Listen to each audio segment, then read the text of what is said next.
Hi, welcome back, and this is my day 4 vlog. So today we have looked at the differences in the construction industry in various perspectives in between Australia and the Malaysian construction industry, and there are some similarities and differences. And today we'll be discussing it. So the building standards. Both Malaysian and Australian have established building codes and regulation that ensure that all buildings meet minimum safety, health, and environmental standards. And I think due to the influence by the UK, Malaysian and Australian have federal and local government standards. So the federal government sets a minimum building codes and regulations that apply to all states and territories, and where local government more focuses on the local state or the region, and that can be specifically designed for that state. So it is generally more stricter comparing with the federal standards.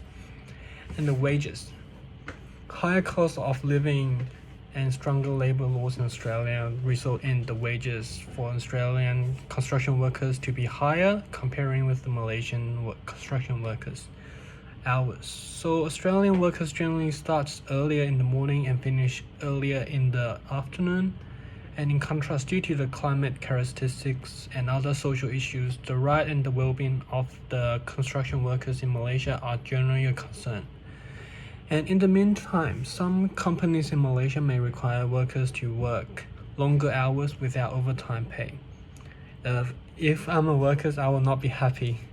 So labor. Australians have a stricter immigration policies that limit the number of foreign workers who can enter the country to work in the construction industry, and where Malaysians have more flexible policy that allows for large numbers of foreign workers.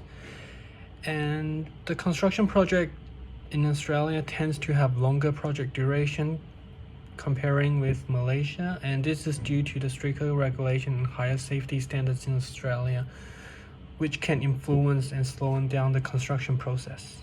So the unions also play an important role in the Australian construction industry of advocating the rights for workers and helping to ensure the industry operates in a safe and fair manner. And those disputes can sometimes lead to industrial actions, including strikes or protests, which can disrupt the construction project or schedule. And in the afternoon, we have a lecture presented by the University of Malaya based on the energy audit practice in Malaysia. So sustainability for the future is essential to ensure we continue to thrive as a society while preserving the planet, natural resources, and the ecosystem for the future generation. And we focus based on the energy performance, energy efficiency, and improvement, and monitoring the data about the energy consumptions.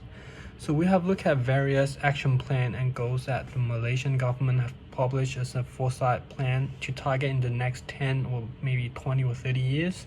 And I think it is very important for a developing country to undertake sustainability actions, as it promotes environment, economic, and social sustainability, and contribute to the international cooperation.